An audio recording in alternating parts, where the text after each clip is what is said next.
कीजिए।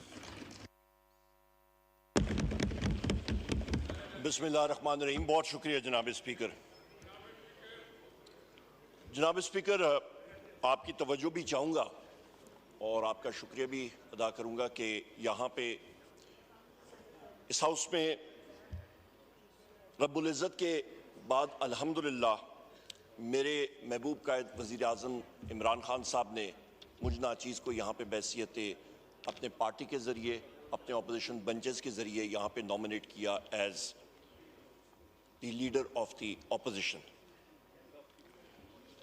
जनाब स्पीकर, यहाँ पे हमारे जो MWM के साथी हैं, सुन्नी इत्तेहाद के हैं और अलामा साहब हो गए या फिर साहिबजादा हामिद साहब हो गए, इन सारों का मैं शुक्रिया अदा करता हूँ। मैं अपने पार्टी के चेयरमैन का, बैरिस्टर गौहर साहब का, अपने जितने मेरे यहाँ पे इन बेंचेस पे साथी मौजूद हैं, जनाब जगज़ई साहब का, सारों का मैं मशकूर हूँ और अपनी हरीपुर की आवाम का NA-18 जिन्होंने यहाँ पे मुझे तकरीबन 1,93,000 वोट पोल करा के और तकरीबन 82-83,000 की लीड दिलवा के यहाँ पे कौमी असम्बली में पहुँचाया। जनाब स्पीकर, हम लोग यहाँ पे जो पाकिस्तान तहरीक इंसाफ या सुन्नी इत्तेहाद काउंसिल के मेंबर्स हैं, हमें वोट वज़ीर आज़म इमरान खान साहब का पड़ा है और ये क्रिस्टल क्लियर होना चाहिए। और वज़ीर आज़म इमरान खान साहब के बयानिया का वोट पड़ा है, हकीकी आज़ादी का वोट पड़ा है, आइन और कानून की बालादस्ती के लिए वोट पड़ा है। और ये वो नैरेटिव है जो आज पूरे पाकिस्तान में बच्चे बच्चे के जहन में, ख़वातीन और मर्दों के दिल की आवाज़ है और इंशाअल्लाह ताला इसको हम लोग अपने मंतकी अंजाम तक ज़रूर पहुँचाएंगे।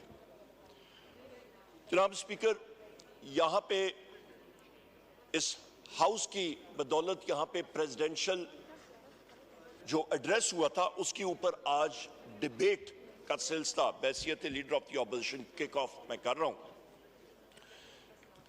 ये किताबचा हमें डिस्ट्रीब्यूट हुआ था जिस दिन आसिफ अली जरदारी साहब ने यहाँ पे तकरीर की। इसका मैंने पूरा मुताला किया और उसके बाद जनाब स्पीकर मैंने जनाब आसिफ जरदारी की जो साबका स्पीचेस हैं उनका भी मुताला किया।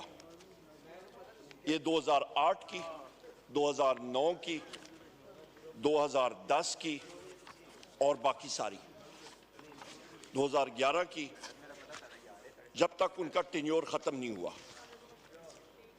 अभी अलमिया ये जनाब स्पीकर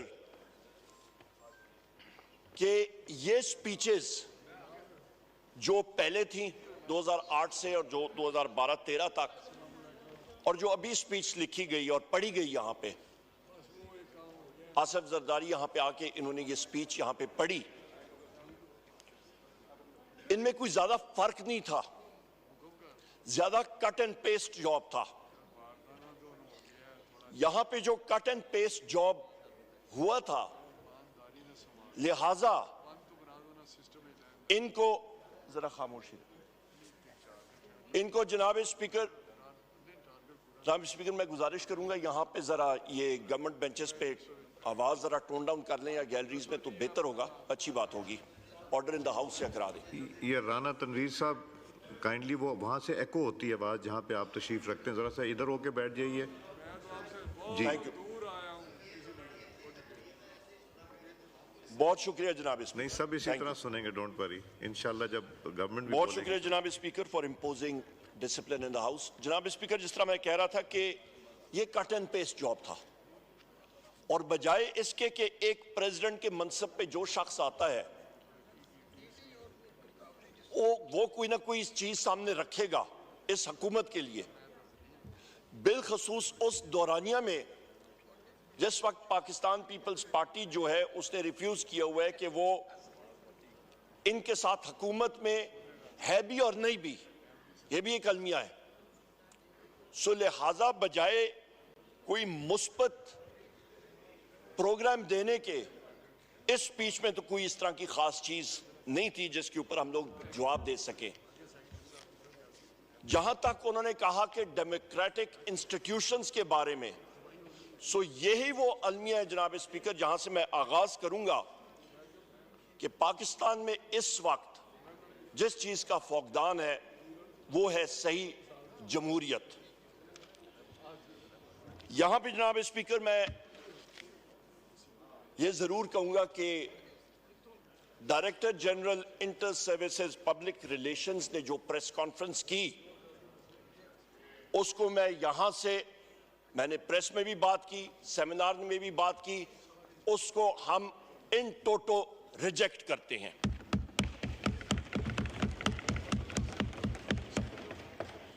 जनाब स्पीकर आपसे मैं गुजारिश करूंगा कि आप oath of an officer article 244 इस आइन की किताब का पेज नंबर 203 जरा मेरे साथ पढ़िएगा और देखिएगा। ये वो ओथ है जो कि हर एक कमीशन्ड ऑफिसर नेवी का, एयरफोर्स का और पाक फौज का जिस वक्त वो कमीशन हासिल कर रहा होता है उनको ये लेना पड़ता है।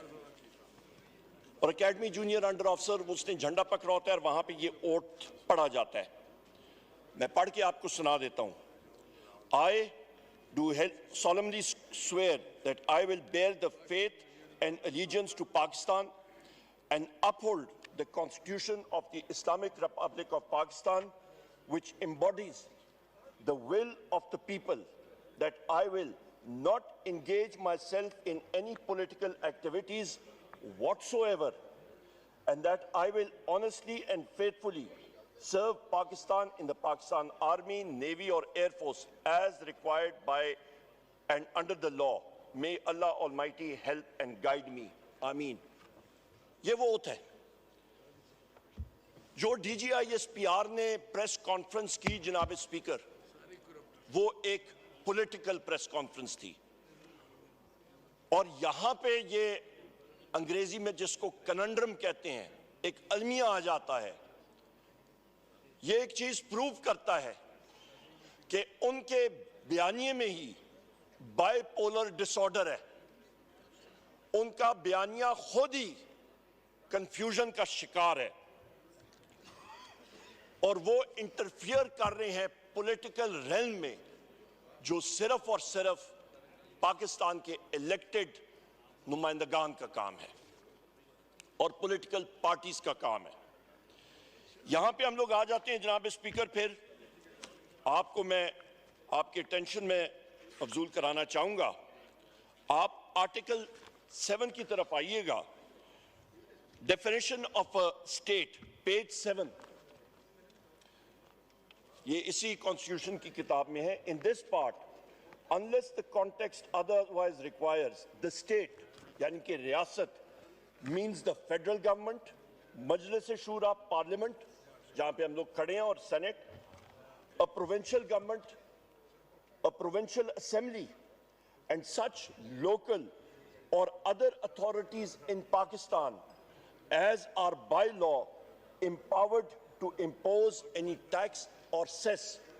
यानी कि जनाब स्पीकर जो आइन, इस पे जो रियासत की डेफिनेशन है वो इदारा है कौमी असेंबली, मरकजी हुकूमत, सूबाई हुकूमत, सूबाई असेंबलीज, TMA आपकी तहसील म्यूनिसिपल एडमिनिस्ट्रेशन आपकी, या टाउन कमेटी जो आप पे टैक्स इंपोज कर सकती है वो रियासत है। पर जो सिक्योरिटी इदारे हैं जनाब स्पीकर वो रियासत नहीं है, वो रियासत के टूल्स हैं। रियासत उनके जरिए काम लेती है और ले सकती है। वो रियासत के मुलाजमीन हैं।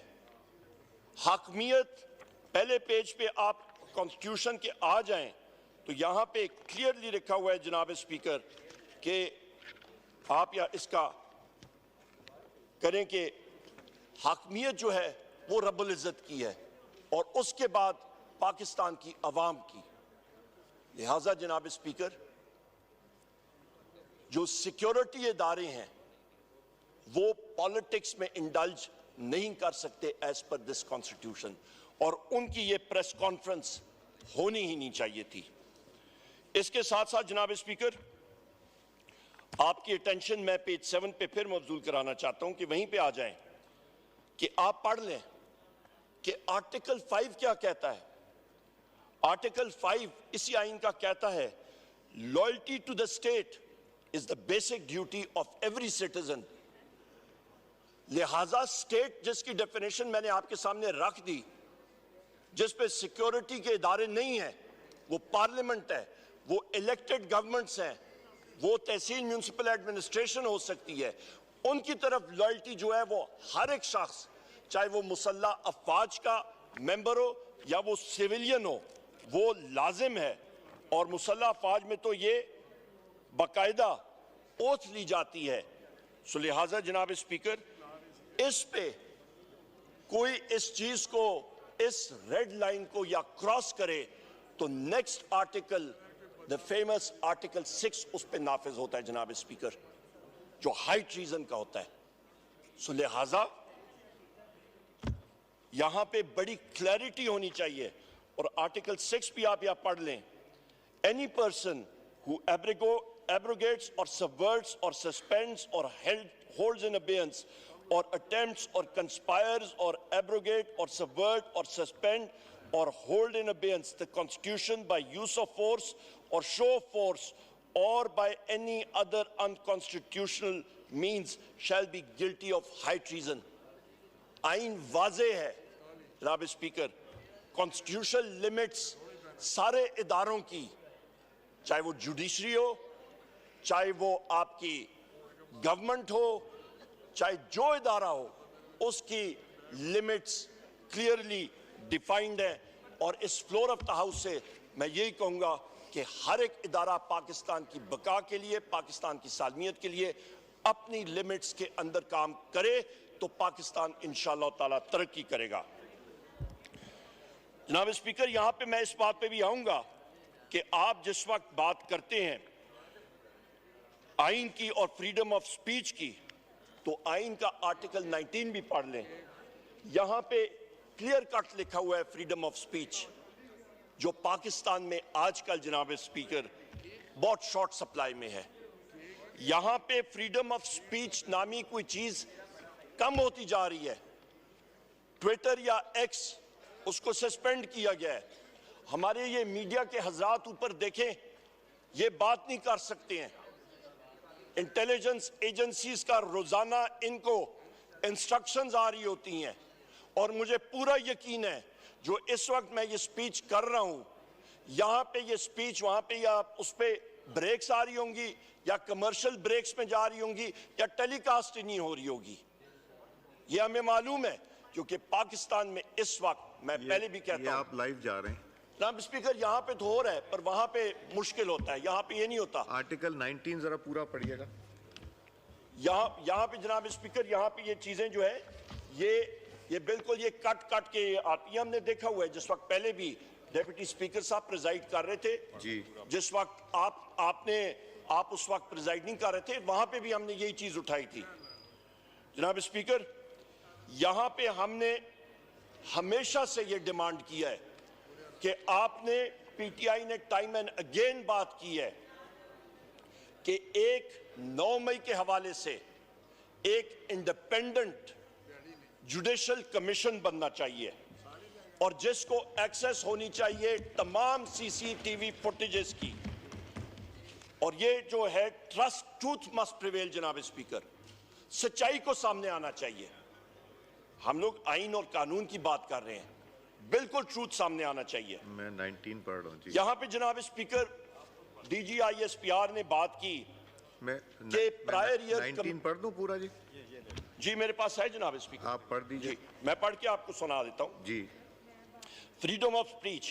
Every citizen shall have the right of freedom of speech and expression, and there shall be freedom of the press, subject to any reasonable restriction. मुझे मालूम है आप जिस बात पे बात कर रहे हैं, imposed by law in the interest of the glory of Islam or the integrity, security or defense of Pakistan or any part thereof, friendly relations with foreign states, public order, decency, morality, or in relation to contempt of court, commission of incitement to any offense.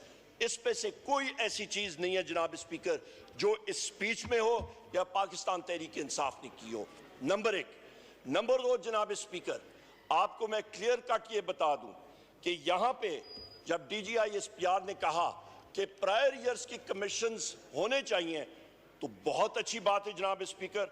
हम लोग ये इस house के जरिए ये demand करते हैं कि fail for Hamoodur Rahman commission report भी पब्लिक होनी चाहिए, उसके साथ ओजड़ी कैंप इंक्वायरी रिपोर्ट भी सामने आनी चाहिए, उसके साथ जनाब स्पीकर एबटाबाद कमीशन रिपोर्ट भी सामने आनी चाहिए, उसके साथ साथ आर्मी पब्लिक स्कूल इंक्वायरी और कमीशन रिपोर्ट भी सामने आनी चाहिए, और मुल्क और कौम के सामने ये तारीखी जो रिपोर्ट्स और कमीशन है ये जरूर सामने आनी चाहिए। जनाब स्पीकर, यहां पे ये भी मैं कहता चलूं कि रूल ऑफ लॉ के जिस वक्त हम लोग बात करते हैं तो इस्लामाबाद हाई कोर्ट के 6 फाजिल जज हजरात ने एक लेटर लिखा चीफ जस्टिस ऑफ पाकिस्तान काजी फैज ईसा साहब को और सुप्रीम जुडिशल काउंसिल को, और उन्होंने अपने खत में जिस चीज को हाईलाइट किया, जिस पे रोशनी डाली, वो थी कि उनके काम पे और उनसे नीचे उनकी जो सबसर्विएंट या लोअर जुडिशरी है उनके काम पे इंटेलिजेंस एजेंसीज का, और उन्होंने नेम किया, उन्होंने जो नाम लिया ये ना आपने ना मैंने या इस हाउस के किसी मेंबर ने नहीं किया, ये उन जज हजरात ने बाय नेम किया, क्योंकि वो अंडर प्रेशर आए थे और उन्होंने कहा था कि उनके काम पे इंटर सर्विसेज इंटेलिजेंस यानी कि ISI मुदाखलत कर रही है।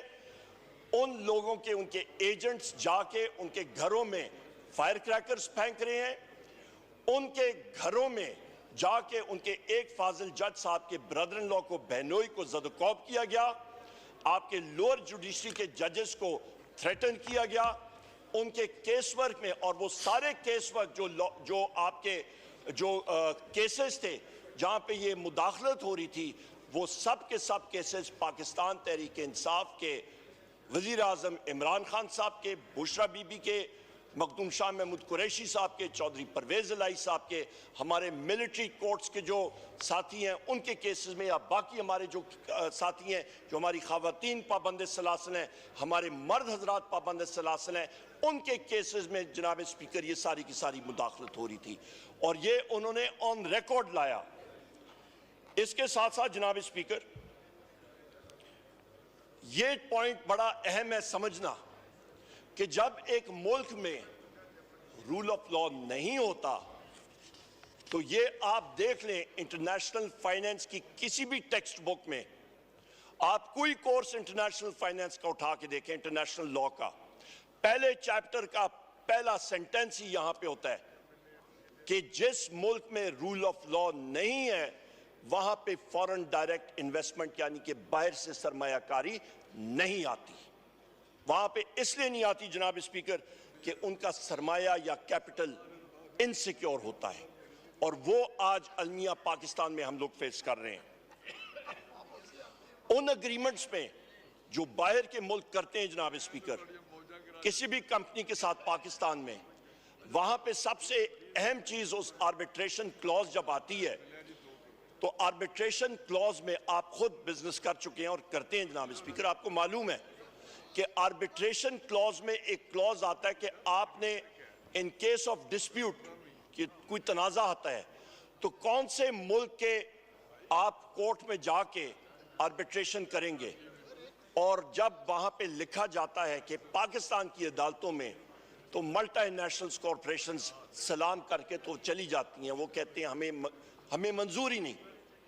वो इंग्लैंड या न्यूयॉर्क या दुनिया के किसी और कोर्ट को मंजूर कर लेती हैं, पाकिस्तान को नहीं करती जनाब स्पीकर। उसकी वजह यह है कि आज जो हमारी अदलिया में खुलम खुला जो एक मुदाखलत हो रही है, वो मल्टीनेशनल कॉरपोरेशंस ट्रस्ट ही नहीं करते हैं कि इस मुदाखलत में कल को जब मुदाखलत होगी उनका सरमाया जो है वो गैर महफूज हो जाएगा। जनाब स्पीकर, यहां पे मैं ये भी कहता चलूं एक बहुत अहम बात कि आज एक नोटिफिकेशन भी निकला है यहीं से कि विमेन की रिजर्व सीट्स की जो खवातीन थी और जो माइनॉरिटीज़ के मेंबरान थे वो डी नोटिफाई हुए हैं, और ये पूरे पाकिस्तान में मुख्तलिफ असेंबलीज में हुआ है। यहाँ पे मैं कहता चलूँ जनाब स्पीकर, मेरे दाईं तरफ यहाँ पे हमारे पार्टी के चेयरमैन बैरिस्टर गौर साहब मौजूद हैं, और मैं खुद, हम लोग इस फ्लोर ऑफ द हाउस से और हमारे सारे मेंबरान हम लोग एजिटेट करते रहे डे वन से। जिस दिन से हमने यहाँ पे ओथ उठाया, ओथ टेकिंग के वक्त भी हमने बात की कि हाउस इनकम्प्लीट है, जो आप बुलडोजर इस्तेमाल करके, हुकूमत बुलडोजर इस्तेमाल करके, इलेक्शन कमीशन ने गैर आईनी तौर पे उन खवातीन और माइनॉरिटीज़ के मेंबरान को नोटिफाई करके यहाँ पे बहसियत घुसपैठिया या फिर स्ट्रेंजर ऑफ द हाउस लाए, उसके ज़रिए न वज़ीर आज़म का इलेक्शन वैलिड है, with all due respect speaker साहब आपका हम लोग एहतराम करते हैं, न स्पीकर का इलेक्शन जो है वो वैलिड है, और ना ही डेप्यूटी स्पीकर का इलेक्शन वैलिड है, और ना ही प्रेसिडेंट ऑफ पाकिस्तान का इलेक्शन वैलिड है। ये सारे के सारे इलेक्शंस इनवैलिड है।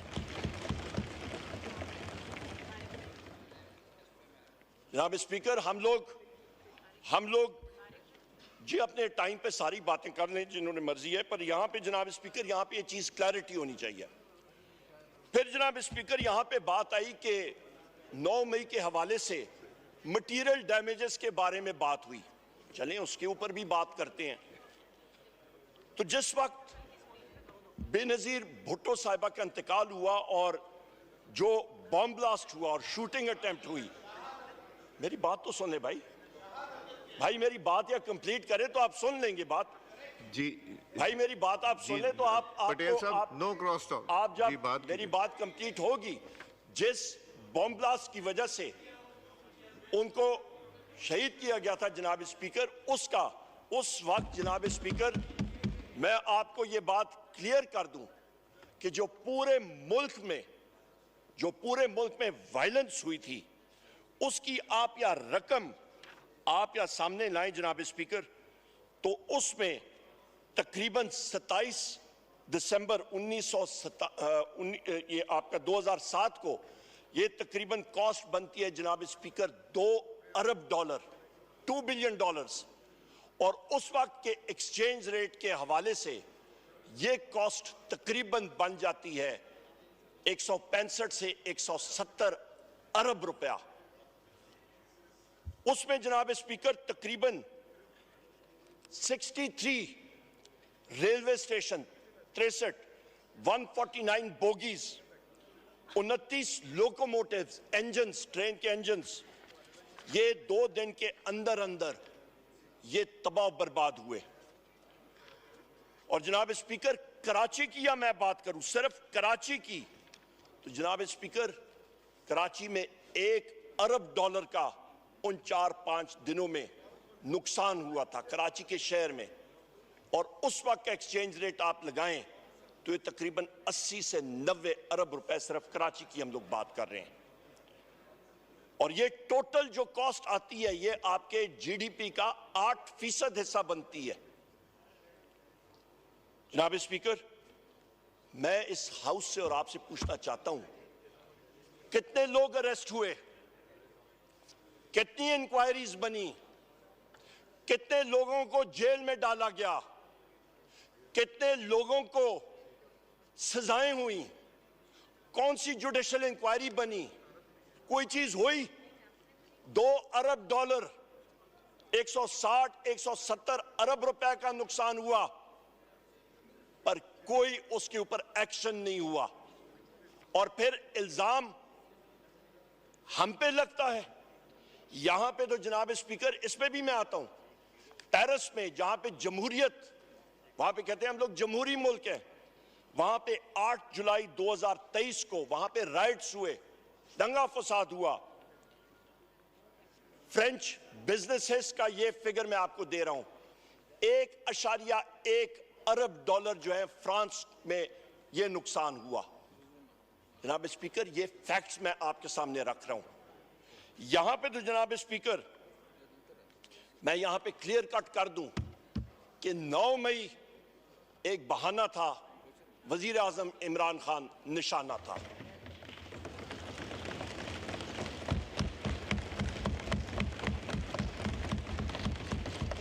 यहां पे जनाब स्पीकर ये एक प्री प्लान्ड ऑपरेशन था और यहां पे अलमिया फिर ये आ जाता है कि जिसके खिलाफ तशद्दुद किया गया, जिसके खिलाफ ये सारा ऑपरेशन किया गया, विक्टिम्स हम लोग हैं।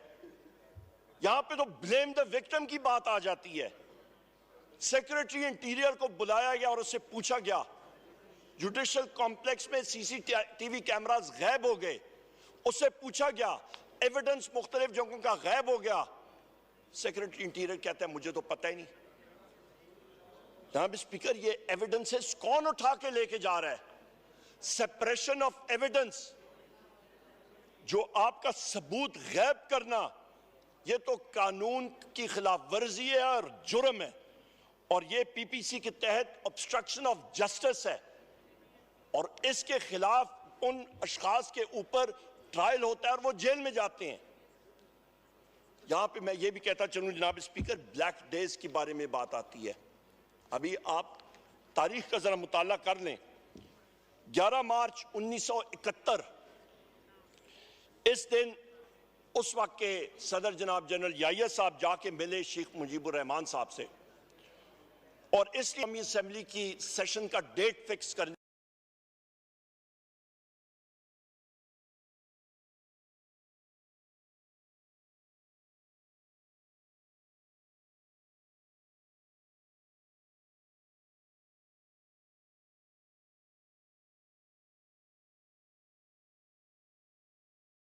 सानिया का फिर जो एंड रिजल्ट है वो 16 दिसंबर 1971 का है, जिस वक्त मुल्क 2 लाख हुआ, ईस्ट पाकिस्तान हमसे अलहदा हुआ। जो आपका जनाब स्पीकर जो ब्लैक डे है, तो ब्लैक डेज मुल्क की तारीख में ये ब्लैक डेज हैं। यहां पे जनाब स्पीकर मैं यहां पे ये भी वाजे कर दूं कि वो फैसला जनरल याहिया साहब के वाहिद उसका था, इसमें पाकिस्तान आर्मी इन्वॉल्व नहीं थी, फर्दे वाहिद का डिसीजन था। और इसी तरह लंदन प्लान में पाकिस्तान आर्मी मुलवस नहीं थी, एक फर्दे वाहिद का डिसीजन था। जनाब स्पीकर, बारहा बार मेरे वजीर आजम इमरान खान साहब ने एक बात कही है, और हम सब ये बात डिमांड करते हैं कि कमिश्नर रावलपिंडी जनाब लियाकत चट्टा जो हैं वो सीन से किधर गायब हो गए? उन्होंने तो सनसनीखेज इंकशाफात किए 8 फरवरी 2024 के इलेक्शन के हवाले से। उन्होंने क्लियर कट बताया कौम को कि किस तरह रात को दिन में और दिन को रात में तब्दील किया गया। आपका फॉर्म 47 के जरिए 70 और 80 हजार की लीड्स के लोगों को 24 घंटे के अंदर अंदर तब्दील किया गया, स्टफिंग्स की गई, टेक्निकली उनको उड़ाया गया। जनाब स्पीकर, अंग्रेजी में कहते हैं this is indeed a shameful act. इसकी तारीख में इस तरह की मिसाल नहीं मिलती। और उसके बाद उन्हीं कमिश्नर रावलपिंडी लियाकत चट्टा को गायब किया जाता है। 4-5 दिन वो कहीं पे चिल्ला काटते हैं, हिमालय या हिंदू कुश की पहाड़ियों की चोटी पे, शायद केटू की चोटी में गए होंगे। सर्दियों का मौसम था, 4 दिन केटू की चोटी पे वो या नंगा पर्वत की चोटी पे वो चिल्ला काट के जिस वक्त वापस आए तो माशाल्लाह उनका सॉफ्टवेयर अपडेट हो चुका था। ये एक अलमिया है जनाब स्पीकर, जो हमारी तारीख का एक बहुत बड़ा स्याह बाब है। जनाब स्पीकर, रावलपिंडी कमिश्नर लियाकत चट्टा को फिलफोर एक कमीशन के सामने बुलाया जाए। एक इंडिपेंडेंट कमीशन आपके 8 फरवरी के इलेक्शन के ऊपर जुडिशल कमीशन बनना चाहिए, और दूध का दूध और पानी का पानी होना चाहिए, जिसकी वजह से यहां पे 94 नहीं इंशाअल्लाह ताला 180 मेंबरान पाकिस्तान तहरीक इंसाफ के होंगे।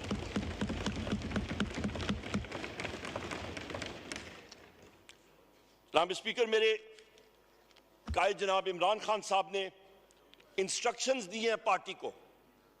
हम लोग 3 रिट्स करेंगे कोर्ट्स में कि नंबर 1, जो सीसीटीवी फुटेज है,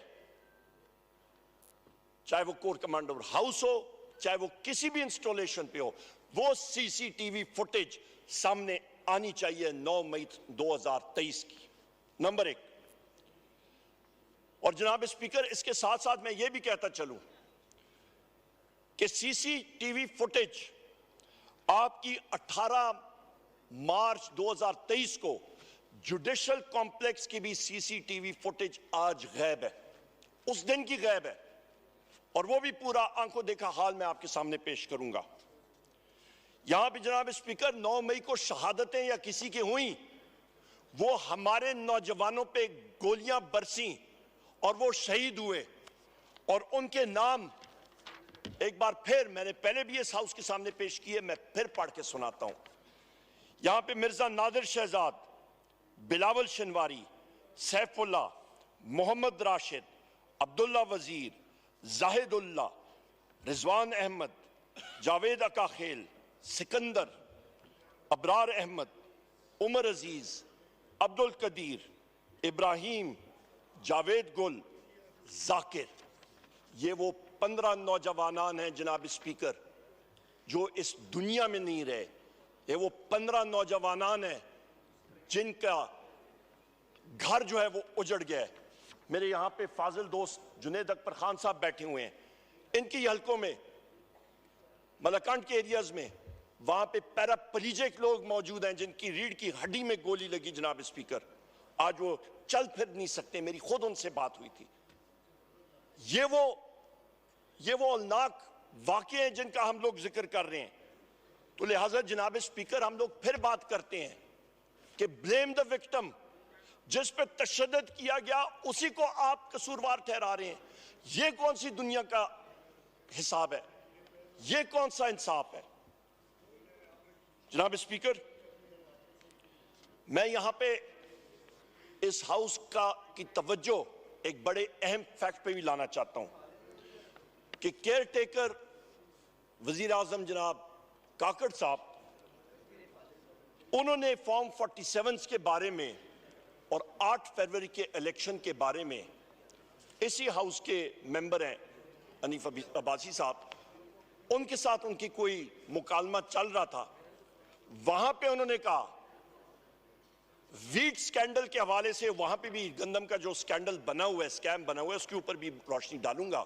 तो उस मुकालमे में उन्होंने कहा, केयर टेकर वजीर आजम जिनके सामने सारी चीजें मौजूद थी, जो बरसर इख्तिदार थे 8 फरवरी को, उन्होंने कहा मुझे मजबूर ना करें या मेरा नाम आप मुलव्वस करेंगे, यानी कि उनका अपना नाम मुस्लिम लीग नून वाले वीट स्कैंडल या स्कैम में, उन्होंने कहा फिर मैं मुस्लिम लीग नून का फॉर्म 47 का कट्टा चट्टा जो है वो छोड़ सामने ले आऊंगा पूरी दुनिया के। सो ये वो हकायक है जब खुद एक केयर टेकर प्राइम मिनिस्टर की जबान से ये चीज आती है, और ये कोई छुपी ढकी चीज नहीं है, ये सामने है। इसके साथ साथ जनाब स्पीकर, ये जितने वाकयात हैं, मैं फिर रिपीट करता हूं, चाहे वो वोट ऑफ नो कॉन्फिडेंस हो, चाहे वो ये अटैक्स हो वजीर आजम इमरान खान साहब पे, कातिलाना अटैक्स हो, ये सब के सब लंदन प्लान का हिस्सा थे जनाब स्पीकर।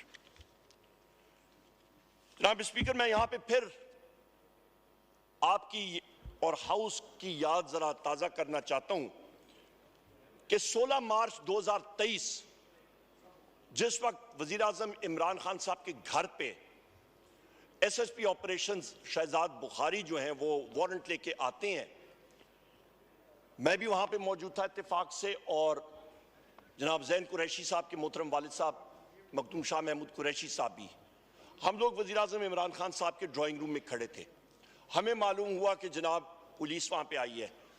वजीर आजम इमरान खान साहब ने कहा मैं जाके अपना बैग उठा के लाता हूं कि ये मुझे अरेस्ट करने जा रहे हैं और मैं जा रहा हूं। क्लैरिटी ऑफ थॉट, आए बाएं से इन्होंने कहा मैं बैग उठाता हूं आता हूं। इतने में मखदूम साहब और मैं, हम लोग बाहर गए, प्रेस कॉन्फ्रेंस की और वहां पे हम लोग आगे गए एसएसपी ऑपरेशंस शहजाद बुखारी से बात करने के लिए। वो शख्स हमें आंखों में आंख डाल के बात नहीं कर रहा था। उन्होंने कहा जी मैं यहां से आगे नहीं आऊंगा, आप इमरान खान साहब को बाहर भेजें। कहा बिल्कुल ठीक है। जनाब स्पीकर, हम लोग अंदर गए, वजीर आजम साहब अपनी चीजें लेके बाहर आ रहे थे ड्राइंग रूम में, और पहला गोला टीयर गैस का सीधा उनकी लॉन में, बगैर किसी प्रोवोकेशन के, बगैर किसी वजह के, कोई बदअमनी नहीं थी। वजह यह थी जनाब स्पीकर कि वो प्लान था वजीर आजम इमरान खान साहब को अबडक्ट करने का, उनको यरगमाल बनाना या उनको वहां से किडनैप करने का। अबडक्शन प्लान था सारे का सारा। उसके बाद जनाब स्पीकर, वजीर आजम इमरान खान साहब के घर में अगले दिनों में पुलिस अंदर आती है। वजीर आजम साहब घर में नहीं है, वो जेल में है, और उनके घर में उनके बेडरूम का दरवाजा तोड़ती है। उनकी बापर्दा एहलिया जो है वहां पे है, और उन्होंने जो तोड़ फोड़ की वहां पे, वो प्रेस में आपको याद होगा वो फोटोग्राफ्स, उनके बच्चों के फोटोग्राफ्स। जो चीज इंसान को जो यादें होती हैं जनाब स्पीकर, फोटोग्राफ्स वो चीज होती है। ये मटीरियलिस्टिक चीजें कोई मानी नहीं रखती। वो यादें जो होती हैं औलाद की, फैमिली की, वो सबसे अहम होती हैं। सारा कुछ तोड़ फोड़ हो गया, चोरी कर ली पुलिस ने। पंजाब पुलिस तो इस वक्त जनाब स्पीकर, जो इस वक्त का आईजी है, जिसको मैं टाउट कहता हूं मुस्लिम लीग नून की गवर्नमेंट का, उसका एक ही काम है, सबसे इनडिसिप्लिन्ड फोर्स आज डॉक्टर उस्मान के नीचे एक पंजाब पुलिस की इनडिसिप्लिन्ड फोर्स आज ऑपरेट कर रही है, जो एक दहशतगर्द फोर्स बन चुकी है, अनट्रेन्ड और दहशतगर्द फोर्स जनाब स्पीकर। मैं ये आईजी पंजाब के नाम के साथ जो आपने लफ्ज इस्तेमाल किया वो एक्सपंज कर रहा हूँ। वो टाउट नहीं है जनाब स्पीकर, वो फिर क्या है? नहीं, ये मुनासिब नहीं है। चले, जो आदमी अपने आप को डिफेंड नहीं कर सकता हाउस में आके, वो ऐसे चले जनाब जी टाउट नहीं है। कोई और लफ्ज फिर अली मोहम्मद खान आप सोच लें कोई और अच्छा सा। गुलू भट्ट, ठीक है जनाब स्पीकर। जनाब स्पीकर, यहां पे मैं फिर जुडिशल कॉम्प्लेक्स के हवाले से बात करता हूं। जनाब स्पीकर, मुश्ताक साहब हंस रहे, वो कहते हैं जी अभी इसको एक्सपंज कराया, कोई और आ जाएगा लफ्ज।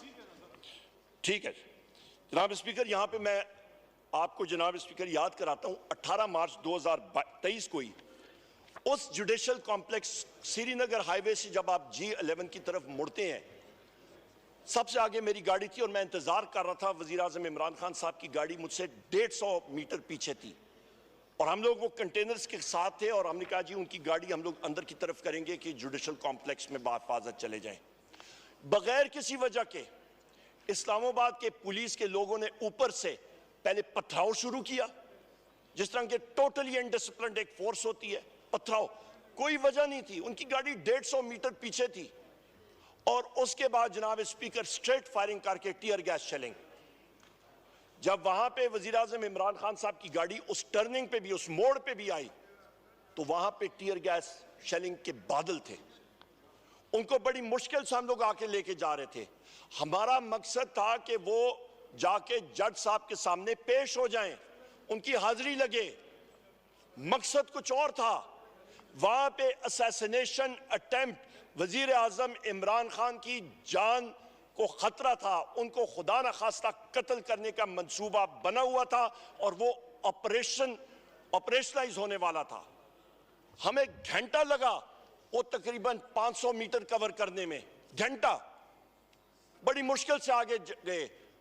उस जीप के बोनेट पे मैं खड़ा था, मेरे लेफ्ट साइड पे मुराद सईद और उनके साथ जुल्फी बुखारी, और हम लोग उनको कह रहे हैं कि गेट खोलें। गाड़ी का मुंह जो है, अगले 2 टायर वो रैंप के ऊपर आए, तो बैरिस्टर गौर साहब ये मौजूद है, ये सीधा वहां से आए, और इनके साथ साथ शिबली फराज साहब जो लीडर ऑफ द सेनेट हैं, of the opposition in the senate, ये 2 अशखास आए और इन्होंने बोनेट पे हाथ मारा। उन्होंने कहा जी निकलें, ये असैसिनेशन अटेम्प्ट का ट्रैप है, निकलें इधर से। और जो उसके बाद जनाब स्पीकर वहां पे 4थी मंजिल से जो पथराव और टीयर गैस शेलिंग का समा था, आप सोच नहीं सकते हैं। जो लाठीचार्ज वहां पे शुरू हो गई बगैर किसी वजह के, वो गेट बंद करना चाह रहे थे, ट्रैप करना चाह रहे थे, बड़ी मुश्किल से हम लोग उधर से निकले। और फिर जब आगे गए तो बैरिस्टर गौर साहब इस चीज, ये शिबली फराज साहब ने वो पेपर जहां पे जज ने कहा जी ये जाके उनकी हाजिरी आप साइन करा लें, वो पतला सा पेपर होता है कोर्ट का, वो लेके गए। और आपको जगजई साहब आप हैरान हो जाएंगे, जब वो पुलिस ऑफिसर, उनका नाम मैं भूल रहा हूं, वो जब गए, बैरिस्टर गौर साहब ने साइन कराया, उन्होंने साइन कराया, तो जिस वक्त जज साहब की फाइल में उस पेपर ने जाना था, उस पुलिस ऑफिसर को डोज मिली खलाई मखलूक की तरफ से, समझ लें एजेंसीज की तरफ से, समझ लें पाकिस्तान में 5 एजेंसीज ऑपरेट कर रही हैं, उनकी तरफ से डोज मिली कि वहां पे साइन कराया क्यों। उसने वो पेपर रोल अप करके खा गया, निकल गया कागज, वो पुलिस ऑफिसर निकल गया एसएसपी। ये हालात है जनाब स्पीकर, ये फैक्ट्स आपको बता रहा हूं। इन हालात में जनाब स्पीकर, ये क्यों आपको मैं बता रहा हूं, ये रूल ऑफ लॉ जिस मुल्क में नहीं होगा तो कहां पे डेमोक्रेसी। इसमें यहां पे सदर जरदारी साहब कहते हैं जी रूल ऑफ लॉ, डेमोक्रेसी, कौन सी रूल ऑफ लॉ, कौन सी जमहूरियत, जहां पे पुलिस ऑफिसर खुद एविडेंस डिस्ट्रॉय कर रहे हैं और निगल रहे हैं और खा रहे हैं और सीसीटीवी कैमरा फुटेजेस उड़ रहे हैं, और एक साबिक वजीर आजम के घर में जाके वहां पे वो चोरी कर रहे हैं। यहां पे शाहराम खान मौजूद होंगे, शाहराम खान के चचा के घर में वो अंदर जाके उन्होंने 6 घंटे बैठ के, उन्होंने वो हज पे गए हुए थे पिछले साल, कटर्स के साथ उन्होंने जनाब स्पीकर सेफ तोड़ा, उन्होंने सेफ से चीजें निकाली और गायब हो गए, और उन पुलिस ऑफिसर्स के खिलाफ FIR लॉन्च है। ये हालात है जनाब स्पीकर। उनको मैं क्या, उनको फिर मैं डाकू नहीं कहूंगा, उनको मैं क्या, उनको मैं कहूंगा गुलूबट 2 जनाब स्पीकर। ये इसके बाद जनाब स्पीकर मैं आपका एक बड़ी इंटरेस्टिंग चीज के बारे में बात करना चाह रहा हूं। सेटी, SETI, ये सर एक्रोनिमिक है, search for extra terrestrial intelligence. America में, यूरोपियन यूनियन में, जापान में अरबों डॉलर जो हैं वो खर्च हुए हैं। ये आप जरा इसको चेक कर लें जनाब स्पीकर, अपने इस पे नेट पे अभी मंगवा लें। सेटी, अरबों डॉलर खर्च हो रहे हैं कि कोई खला में, कोई कायनात में कोई खलाई मखलूक है या नहीं है। यहां पे तो जनाब स्पीकर हम PTI वाले हर रोज हमारा वास्ता खलाई मखलूक से बड़े सस्ते दामों पड़ता है।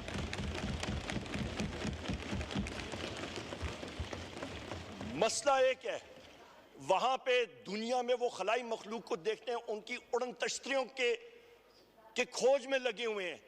हमारी खलाई मखलूक जनाब स्पीकर विकेट डालों में आती है, ये मसला है, और रात को टेंटेड ग्लास में आती है, नंबर प्लेट कुछ होता है, और बंदों को उठा के ले जाते हैं, और फिर जो तशद्दुद होता है आप सोच नहीं सकते हैं जनाब स्पीकर।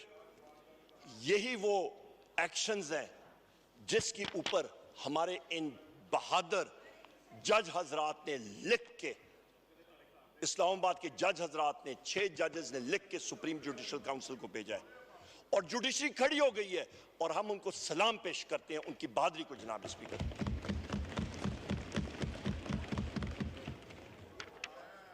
जनाब स्पीकर, यहां पे ये भी मैं कहता चलूं कि इन एक्शंस ने, इन हरकत ने पाकिस्तान की मईशत को कोई 1 साल या 2 साल या 3 साल के लिए नहीं खराब किया, ये डेकेड्स तक इसका इंपैक्ट पड़ेगा, ना तलाफी नुकसान।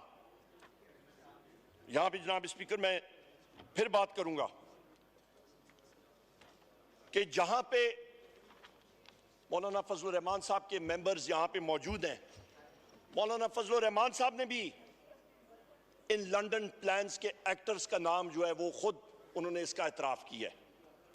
यहां पे इनके ख्वाजा आसिफ ने अपने एक इंटरव्यू में कहा और बताया कि मार्च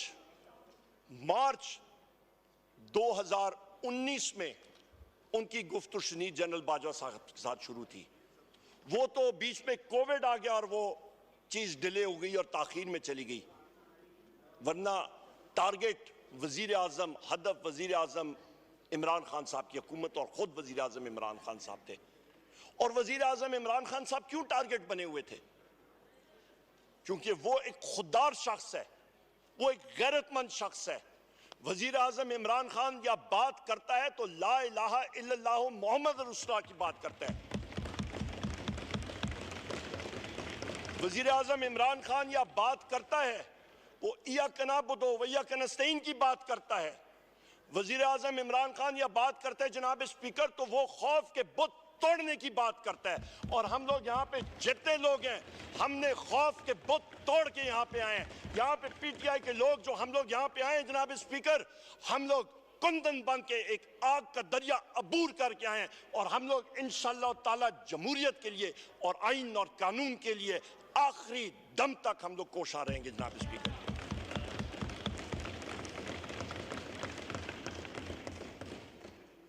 जनाब स्पीकर, ये सारे जो मैंने आपको बताई हैं चीजें, इस पे ये मैं कह दूं कि जो इस वक्त की मरकजी फेडरल हुकूमत है और सूबे में मरियम नवाज की सूबाई हुकूमत है, चाहे वो शहबाज शरीफ की हुकूमत हो या मरियम नवाज की हुकूमत हो, दोनों हुकूमतें फॉर्म 47 की दीमक ज़दा बेसाखियों पे खड़ी हैं, एक रेत के टीले पे खड़ी हैं। इनका कोई लीगल फ्रेमवर्क में इनकी हैसियत ही नहीं है और ये फैशिस्ट रिजीम्स हैं दोनों की दोनों। जनाब स्पीकर, जो यहां पे हमारे साथी हैं, इनको इन्फोर्स डिसअपियर किया गया। बहुत सारे लोग कई कई दिन का चिल्ला काट के आए, जेलों में डाला गया। ये मेरा भाई अली मोहम्मद खान, शहरियार अफरीदी, शंदाना गुलजार साहिबा और कितने मेरे यहां पे साथी हैं, मैं फेरिस्त नाम लेना शुरू करूं। जनाब स्पीकर, ये आग का दरिया अबूर करके जेलों से निकल के आए। हम सब के सब कोई किधर दर बदर फिर रहा। जनाब स्पीकर, यहां पे मैं आपको बताऊं कि तकरीबन एक हमारे सीनियर पार्लियामेंटेरियन थे, रात को 12:30 बजे मुझे कॉल आती है और दूसरे एंड पे उस पार्लियामेंटेरियन के फोन पे जनाब स्पीकर उनके घर में खलाई मखलूक वाले पहुंचे हुए थे, पंजाब पुलिस वाले पहुंचे हुए थे।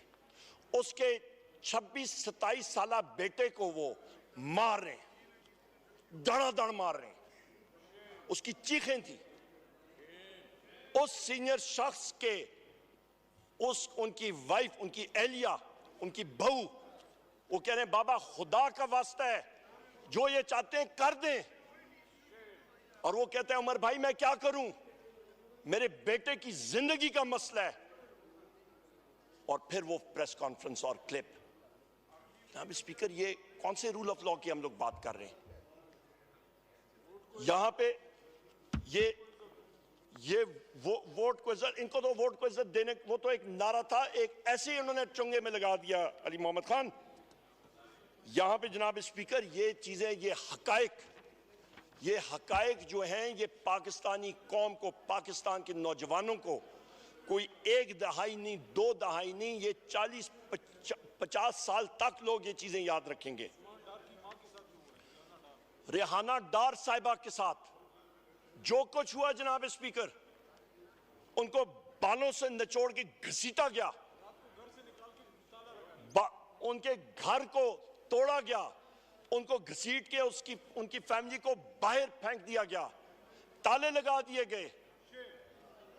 उस्मान डार के साथ क्या हुआ, उमर डार के साथ क्या हुआ, मैं कितने कितने नाम दूं। ये दिल खून के आंसू रो रहा है जनाब स्पीकर। हमारी तो एक दास्तान है जनाब स्पीकर। बिल्कुल, इबाद फारूक साहब का छोटा बेटा फौत हो गया जनाब स्पीकर। वो ये रंजिश बर्दाश्त नहीं कर सका, बेटे के जनाजे के लिए पीछे सिक्योरिटी वाले लोग खड़े थे, बेटे का जनाजा भी वो बेचारा नहीं पढ़ सका। ये हालात थे जनाब स्पीकर। जनाब स्पीकर, जिले शाह हमारा शहीद, उस बेचारे को एक मासूम रूह, उसके साथ बेदर्दी के साथ तशद्दुद करके उसको शहीद किया गया। ये वो हकायक हैं जनाब स्पीकर। अरशद शरीफ भाई हमारे जो हैं, बिल्कुल हमारे जितने साथी हैं जनाब स्पीकर, अरशद शरीफ भाई के साथ उनकी कमीशन रिपोर्ट, आज तक वो चीज सप्रेस्ड है।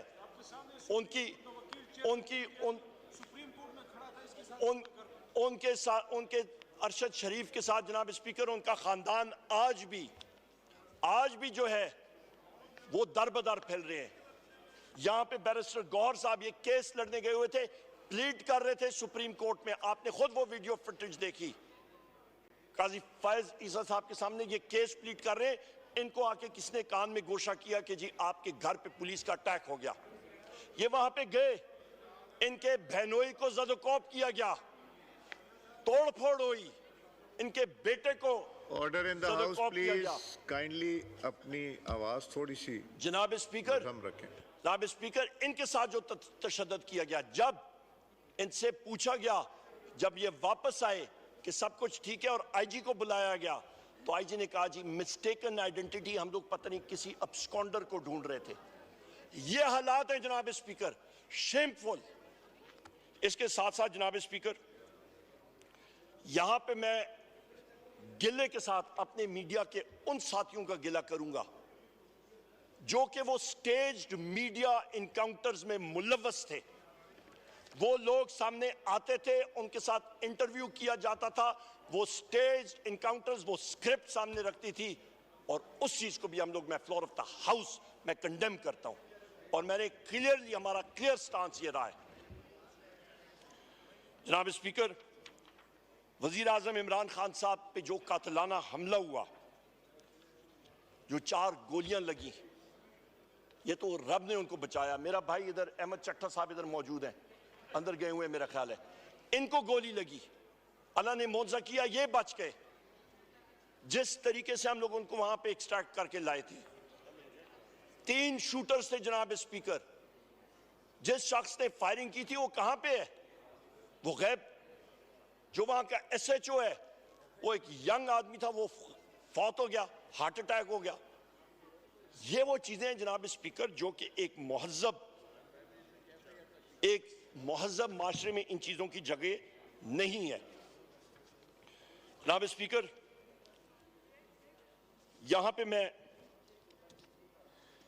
9 मई के हवाले से मैं फिर एक बात करूंगा कि जिस वक्त 9 मई में इस्लामाबाद हाई कोर्ट पे वजीर आजम इमरान खान साहब आते हैं, तो उनको चलने फिरने में उनको दिक्कत आ रही थी, क्योंकि उनको लेग इंजरीज थी। उनको रिक्वेस्ट की गई कि जनाब ये बायोमेट्रिक्स कराने के लिए बजाय आप उस ऑफिस में जाएं तो डायरेक्टली आप करा लें और अंदर लेके जाएं। उन्होंने कहा नहीं हो सकता, जमीन ऊपर हो जाए, आसमान नीचे आ जाए, वजीर आजम इमरान खान साहब को हम लोग डायरेक्टली नहीं कर सकते हैं।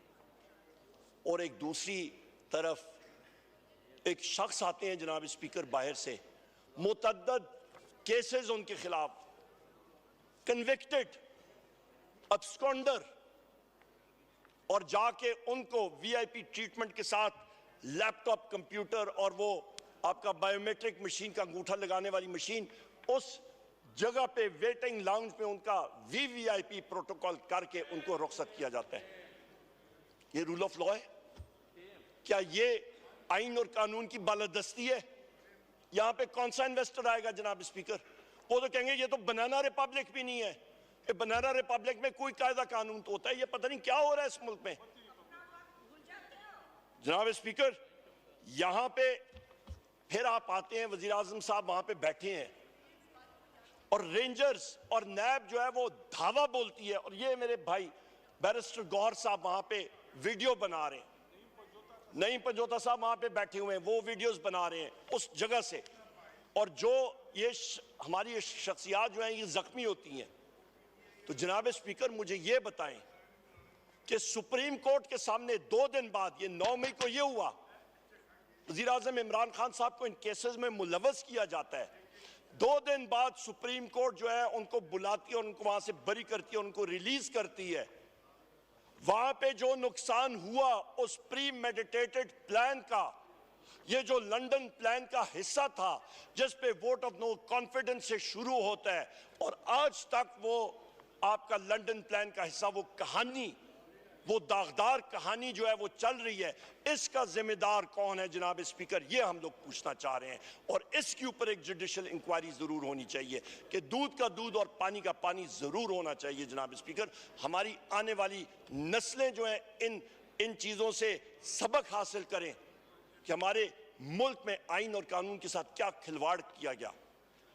जनाब स्पीकर, मैं यहां पे ये भी कहता चलूं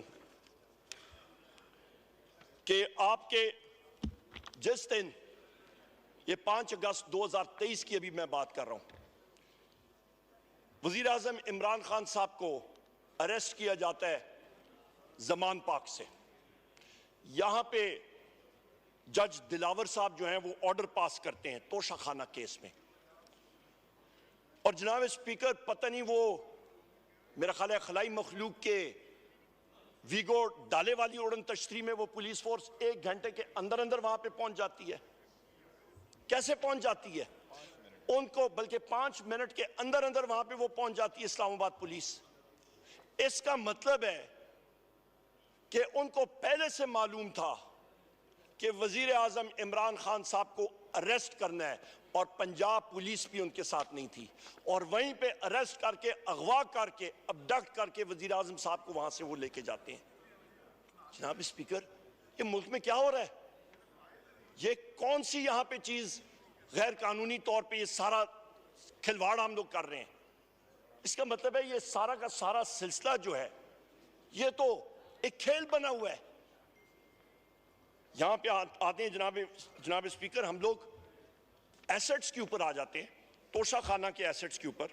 बड़ी अच्छी बात है, जिस केस में घड़ी घड़ी की बात करते हैं, एक गिफ्ट जो कि वजीर आजम साहब को गिफ्ट हुई, उनकी अपनी मलकियत है, वो जिसको मर्जी है बेचे, आग लगाए, जो मर्जी है करें। यहां पे तो जनाब स्पीकर हम लोग यह देखते हैं तो मिस्टर नवाज शरीफ को एक मर्सिडीज कार जो है वो तोशा खाना से निकालते हैं 42 लाख रुपए की, 4.2 मिलियन की। जी तमीना बीबी तशरीफ रखें, और वो उसके लिए तमीना बीबी तशरीफ रखें, और वो तमीना बीबी तशरीफ रखें, 6 लाख तमीना बीबी तशरीफ रखें, 888 रुपए। तमीना बीबी तशरीफ रखें। जनाब स्पीकर, आई एम सॉरी, ये अनइंटरप्टेड होगी। जनाब speaker, I am sorry, leader of the opposition की स्पीच अनइंटरप्टेड होगी। ये 6,36,000 ये बैठ के सुनेंगे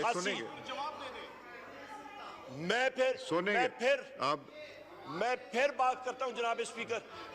नवाज शरीफ ने 6,36,888 रुपए अदा करके गैर कानूनी तौर पे मर्सिडीज बेंज को हड़प कर लिया।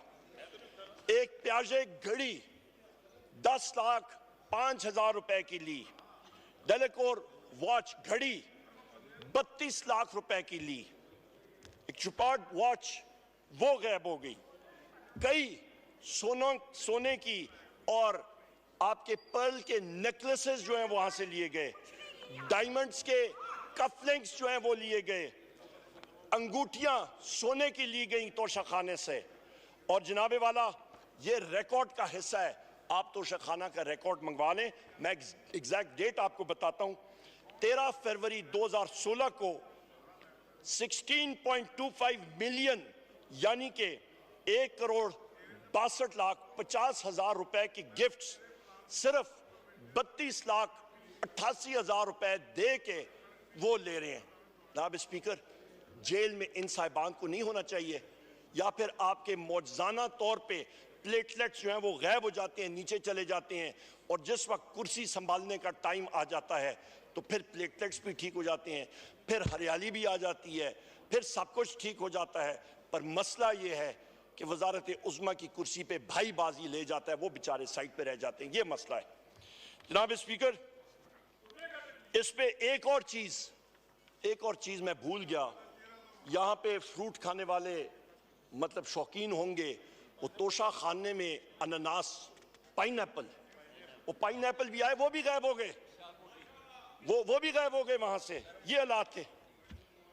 जनाब स्पीकर, यहां पे मैं ये कहता चलूं कि इस वक्त पंजाब पुलिस, जिसको मैं बार बार कहता हूं कि वो एक गुलूबट डॉक्टर उस्मान की सरबराही में वो फोर्स ऑपरेट कर रही है। वो फोर्स जनाब स्पीकर, उसने पंगा अपने से जरा ज्यादा ऊपर ले लिया था भावल नगर में। वो जो पंगा उसने लिया और उन पे फिर वो डड्डू परेड कराई गई और कंबल परेड हुई और उल्टी कलाबाजियां खानी पड़ी, तो उस पे जब वो डड्डू परेड और कंबल परेड के बाद जब उनके होश ठिकाने पे आए, तो फिर गुलूबट डॉक्टर उस्मान को होश आई और उसने कहा कि मेरी पुलिस फोर्स ने गलत काम की है। उसने बगैर वारंट के जाके एक सिपाही के घर में रेड किया है। तो हम लोग जो यहाँ पे बैठे हैं जनाब स्पीकर, ये अनवर ताज साहब के 86 साहब के वालिद साहब को उन्होंने जाके उनको नहीं छोड़ा, जाके उनके घर में जाके रेड किया, दीवारें फलांग के। ये सारे मेरे साथी पड़े हैं, बैठे हैं जितने हैं। तो हमारे घरों में जब पंजाब पुलिस आती रही है तो वो क्या ये अरेस्ट वारंट फ्रेम करके और फूलों का गुलदस्ता और केक हमारे पास लेते आए कि जनाब हम लोग आपके घर में आके ये पेश करना चाहते हैं? वो क्या था? इसका मतलब यह है जनाब स्पीकर कि जो फोर्स एक सुपीरियर फोर्स हो, वो पंजाब पुलिस उसके हत्थे लगे, उनका डड्डू परेड हो, उनका कंबल परेड हो, तो पंजाब पुलिस तीर की तरह सीधा होगी और उसके बाद वो कानून भी याद करेगी, वो आइन भी याद करेगी, वो तौबा भी करेगी, वो मुर्गा भी बनेगी, उनका SHO भी उल्टा सलूट करेगा, उसका SHO पंजाब पुलिस का उल्टी कलाबाजी मार के सलूट करके जमीन पे आएगा। तो इसका मतलब है जनाब स्पीकर, यहाँ पे रूल ऑफ लॉ नहीं है, यहाँ पे जंगल का कानून है। और यहाँ पे मैं ये भी कहता चलूं जनाब स्पीकर, यहाँ पे इस वक्त हम लोग डिमांड करते हैं, जो कुछ हमारे साथ हुआ वो रोजाना हम लोग उसको सह रहे हैं। हम लोग डिमांड करते हैं कि भावल नगर इंसिडेंट का एक सही मानों में एक जुडिशियल इंक्वायरी होनी चाहिए, क्योंकि जिस वक्त सिक्योरिटी फोर्सेस का डिसिप्लिन ब्रीच होता है वो मुल्क के लिए ठीक नहीं होता। आज तो ये थाने में डड्डू परेड और उल्टी कलाबाजियों का सिलसिला था, कल ये और किसी तरफ चीज जा सकती है। इसका सद्जवाब अभी करें, फिलफौर करें, जुडिशियल इंक्वायरी के जरिए करें, और जो लोग दोनों अतराफ पे जो लोग जिम्मेदारान हैं उनका कोर्ट मार्शल भी होना चाहिए और उनके खिलाफ एक्शन भी लिया जाना चाहिए। जनाब स्पीकर, यहां पे मैं बात करूंगा कि यही फैशिस्ट पंजाब हुकूमत जो है, फैशिस्ट पंजाब हुकूमत, ये पाकिस्तान तहरीक इंसाफ को तो बिल्कुल एलर्जी है इनको। ये पिछले दिनों 2 दिन पहले मैंने बैसियत सेक्रेटरी जनरल और अपोजिशन लीडर गुजर खान में एक घर के अंदर एक दफ्तर का इफ्तिताह करना था तहरीक इंसाफ के। 6 घंटे पहले पुलिस अंदर गई, उन्होंने सारी चीजें तोड़ी, 5-6 लोगों को अरेस्ट किया, उनको ले गए, फर्नीचर तोड़ के शाहजोर ट्रकों में लेके गायब कर दिया, खाने की देगें पड़ी थी लोगों के लिए वो गायब कर दी। ये चोरी नहीं होती तो फिर क्या होती है? और जनाब स्पीकर, जो होस्ट थे वहां पे हमारे मेजबान, उनको जिस वक्त उन्होंने एप्लीकेशन भी दी, एप्लीकेशन देने की जरूरत भी नहीं थी। हम कौन सा गैर कानूनी काम कर रहे हैं? फ्रीडम ऑफ स्पीच के हवाले से आर्टिकल 7 मैंने आपको पढ़ के सुनाया। कौन सी गैर कानूनी चीज हो रही थी? एक दफ्तर का इफ्तिताह करना या गैर कानूनी है? तो फिर जितने यहाँ पे साथी मौजूद हैं सारे के सारे जो अंदर होने चाहिए, उनके खिलाफ पर्चे होने चाहिए। जनाब स्पीकर, वहां पे जो असिस्टेंट कमिश्नर है वो गायब हो गया, उसने एप्लीकेशन लेने से इनकार कर दिया। और जो RPO था उसने खुलम खुला हमारे होस्ट को यह बात कही, उसने कहा खुदारा यहां पे कोई PTI का आदमी ना आए, क्योंकि चीफ मिनिस्टर के ऑफिस से इंस्ट्रक्शंस आई हैं कि इस साल इस फाइनेंशियल ईयर के आखिर में आपकी ACRs लिखी जाएंगी और पंजाब में पाकिस्तान तहरीक इंसाफ के फंक्शंस और जलसे शुरू हो गए। हमारा यहाँ से सियासी जनाजा निकलेगा, इसका इधर ही सदेबाब करो। ये वो सोच है जिसकी हम लोग सारे पंजाब में मुकाबला कर रहे हैं। ये अहमद चट्टा साहब देख लें, यहाँ पे जितने हमारे साथी देख लें पंजाब के, जिस तरह ये मुकाबला कर रहे हैं, ये घरों में नहीं जा सकते। पुलिस जंगेज साहब, ये जितने के जितने हैं, अहमद चट्टा साहब ये बैठे, इनका पूछें जनाब स्पीकर, इनके खिलाफ जहां पे जाते हैं, अदालत में जाते हैं, पुलिस फोर्स आ जाती है। जनाब स्पीकर, यहां पे मैं ये भी बात करता चलूं कि जो RPO था उसने ये बात भी कही कि मेरे ऊपर, यानी कि RPO के ऊपर इंटेलिजेंस एजेंसीज का प्रेशर है। जनाब स्पीकर, हम लोग कौन सी जगह, ये तो वो स्टालिन का जो सोवियत यूनियन था 50s का और 40s का, ये उस वक्त इस तरह होता था। वो गुलाग्स होते थे जहां पे वो ले जाते थे कंसंट्रेशन कैंप में। हिटलर का होता था जहां पे अंदर जाके लोगों को रखते थे। ये तो वो माहौल बना हुआ है पाकिस्तान में इस वक्त। और यहां पे सरमायाकारी की हम लोग बात कर रहे हैं। जनाब स्पीकर, कौन सी दुनिया में रह रहे हैं ये लोग? जनाब स्पीकर, यहां पे जनाब स्पीकर, यहां पे जनाब स्पीकर अचकजई साहब मौजूद है। हम लोग यहां से गए थे चमन और पिशीन, चमन परलाट के इलाके में, वहां पे हमने जलसा किया। और उन लोगों की डिमांड क्या है? बलोचिस्तान में, कश्मीर में आग लगी हुई है। बलोचिस्तान में उन गरीब लोगों का, वहां पे 20-30 हजार लोग बॉर्डर के उस तरफ जाते हैं क्योंकि उनकी रिश्तेदारी उस तरफ है। आधा कमरा जो है, आधा सेहन जो है वो पाकिस्तान में है, दूसरा अफगानिस्तान में है। उन लोगों की रिश्तेदारियां, एक भाई इधर है, दूसरा उधर है, जमीनें उधर है। पहले होता था तहरीक इंसाफ के टाइम पे कि ID card CNIC NADRA issued, उस पे सारे बायोमेट्रिक्स मौजूद होते हैं। और जनाब स्पीकर, इस केयर टेकर गवर्नमेंट ने यह कर दिया कि जनाब वहां पे पासपोर्ट आपको चाहिए। आज नादरा जो है, वहां पे फी पासपोर्ट 1 लाख रुपए से लेके 1.5-2 लाख रुपए की रिश्वत लेके वो लोगों को वो ब्लॉक कर रहे हैं। और सोने पे सुहागा जनाब स्पीकर, वो मुहिब्बे वतन लोगों पे, हमारे उन बलोची और पख्तून भाइयों पे FC ने जाके फायरिंग की और हमारा एक साथी जो है वहां पे चमन के मुकाम में, चमन परलाट में वो शहीद हुआ। कौन जिम्मेदार है? आप क्यों नफरतें ज्यादा कर रहे हैं? इसकी जरूरत क्या थी? जनाब स्पीकर, यहां पे मोहसिन नकवी को बुलाया और उससे पूछें कि तुम्हारा अमला क्या कर रहा है? तुमने जो नफरतों के बीज बोए हैं पंजाब में, आज उसकी फसल जो है पूरा मुल्क काट रहा है। जो कश्मीर में नफरतों के बीज बोए गए हैं, उसकी फसल आज हम लोग काट रहे हैं। जनाब स्पीकर, यहां पे मुझे अभी ब्रिगेडियर साहब कह रहे हैं कि जनाब वो आयरलैंड मैच देखने गए हुए हैं, माशाल्लाह। जनाब स्पीकर, यहां पे बैरिस्टर गौर साहब इधर ही बैठे थे, अभी अंदर गए। जनाब स्पीकर, गुजरात में हम लोग इलेक्शन के लिए गए, पूरे पंजाब में हम लोग जा रहे थे। 22 अप्रैल 2024 की बात है। मेरे साथ बैरिस्टर गौर साहब थे। रिटर्निंग ऑफिसर ने तकरीबन 400 मीटर दूर आपका एक पूरा ब्लॉकेट किया हुआ था और उसने कहा आप आगे नहीं जा सकते। क्यों? क्योंकि अफसरान बाला का हुक्म है। हमने कहा इलेक्शन एक्ट 2017 सेक्शन 92 देख लें, जहां पे वाज़े तौर पे लिखा हुआ है कि एक उम्मीदवार, उसका इलेक्शन एजेंट या और कोई ऑथराइज्ड एजेंट के मौजूदगी में शैल का लफ्ज़ है, वो जाके वहां पे रिजल्ट की कंपाइलेशन होगी।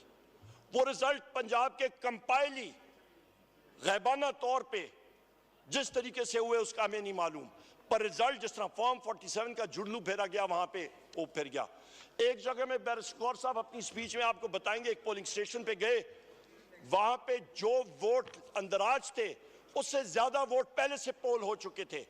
और वहां पे प्रिजाइडिंग ऑफिसर और इसके स्टाफ से जिस वक्त पूछा गया जनाब स्पीकर, उसने कहा सिविलियन कपड़ों में लोग आए और मार धाड़ करके उन्होंने अपने पोलिंग बॉक्स में वो वोट डाल के वो चले गए। ये वो हालात हैं जनाब स्पीकर। जनाब स्पीकर, मैं ये भी कहता चलूं, हमारे साबिक सदर प्रेसिडेंट अलवी साहब को जिना सेक्रेटेरिएट उस्मान डार साहब के घर में उनका पब्लिक सेक्रेटेरिएट है, एक साबिक सदर को अवाम से मुखातिब करने की इजाजत नहीं दी गई। ये कौन सा बनाना रिपब्लिक है? मैं बार बार पूछ रहा हूं। इसके बाद जनाब स्पीकर, क्योंकि इस वक्त पाकिस्तान में दहशतगर्दी की शरह में तेजी से ज्यादा इंक्रीज आ रहा है। इंडिया में अमित शाह हो गए या बाकी लोग जो हैं, उनके लोग फखराना तौर पे फख्र से बात कर रहे हैं कि हमने पाकिस्तान में इतने टारगेटेड किलिंग्स करके पाकिस्तान के इतने लोगों को हमने कत्ल किया है। उसकी वजह क्या है? क्योंकि पाकिस्तान में इंटेलिजेंस फेलियर हो रहा है।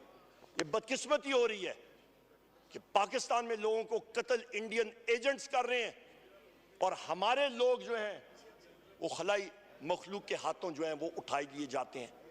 ये कहां का इंसाफ जनाब स्पीकर? जनाब स्पीकर, अभी मैं आता हूं मईशत पे।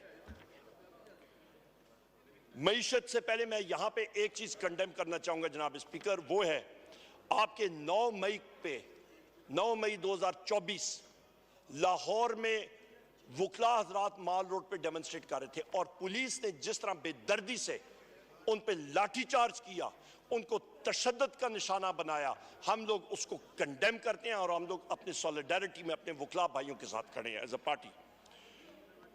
जनाब स्पीकर, इकोनॉमी पे आते हैं तो बात वही, एक फलती फूलती मईशत, तेजी से बढ़ती हुई मईशत 6% ग्रोथ रेट से बढ़ रही थी।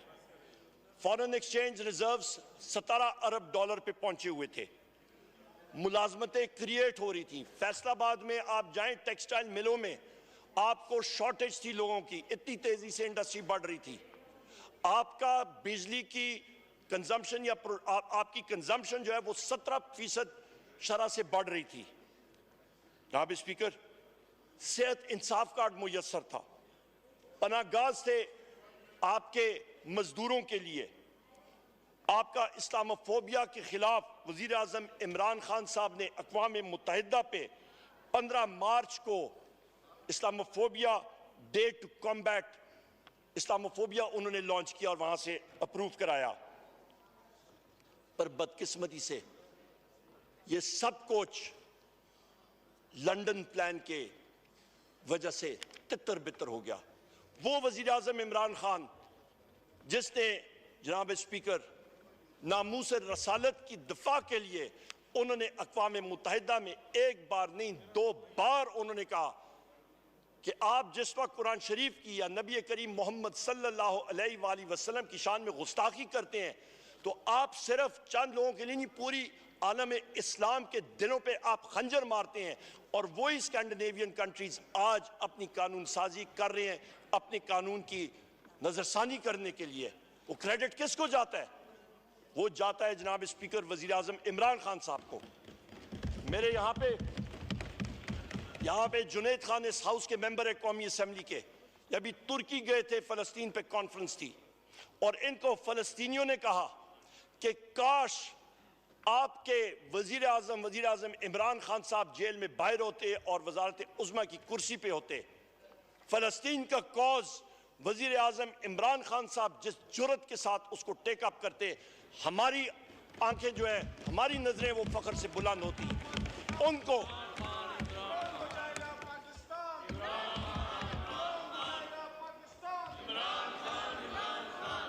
जनाब स्पीकर, फलस्तीनी कहते हैं कि हम लोग वजीर आजम इमरान खान साहब पे फख्र करते हैं, बाकी लोगों को छोड़ें। यहां पे जनाब स्पीकर मैं ये भी कहता चलूं, ये honour as a matter of record है, आप चेक कर लें।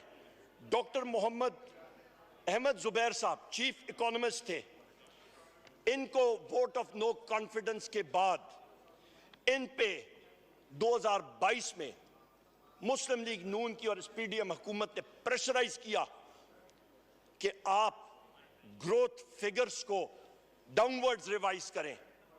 उस शख्स ने अपना इस्तीफा दे दिया 17 मई 2022 को, पर उसने कहा मैं ग्रोथ फिगर्स अंडर प्रेशर आके मैं नीचे नहीं करूंगा। और वो सही साबित हुआ क्योंकि वजीर आजम इमरान खान साहब की मईशत और हमारी फाइनेंस टीम ने और हमारी हुकूमत ने 6% ग्रोथ रेट पे और 17 अरब डॉलर के रिजर्व छोड़ के हम लोग गए थे।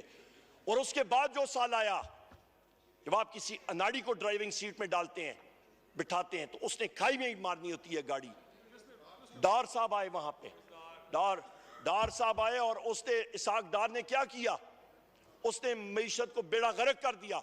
नेगेटिव ग्रोथ रेट 6% से नेगेटिव मनफी में जमीन के अंदर कर दिया उन्होंने 6 फुट मईशत का, और आज तक हम लोग रिकवर नहीं कर रहे हैं जनाब स्पीकर। जाके कारखानों के हाल देखें, इकोनॉमी का हाल देखें। आज जनाब स्पीकर यहां पे भी मैं आपको बताऊं कि आपकी एलसी पेमेंट्स बैंक जो हैं वो डिले कर रहे हैं। जो आपका करंट अकाउंट डेफिसिट है, बड़े खुश होते हैं कि जी हमने कम कर दिया, सरप्लस में कर दिया। कोई ऐसी बात नहीं है, टोटल फिक्शन।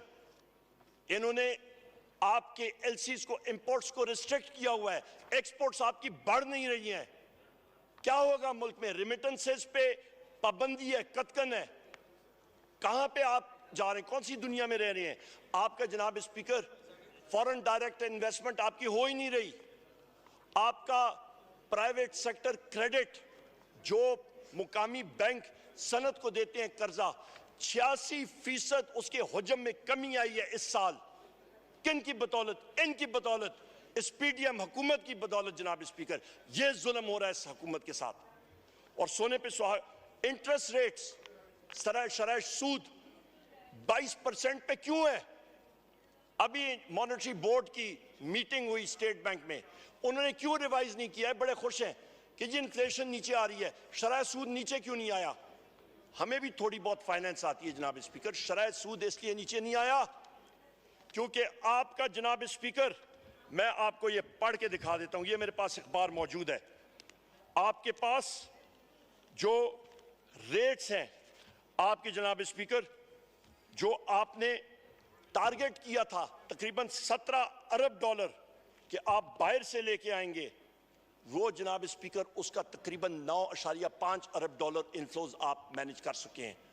बाकी आप मैनेज ही नहीं कर सकते, आप 50% टारगेट पे हैं।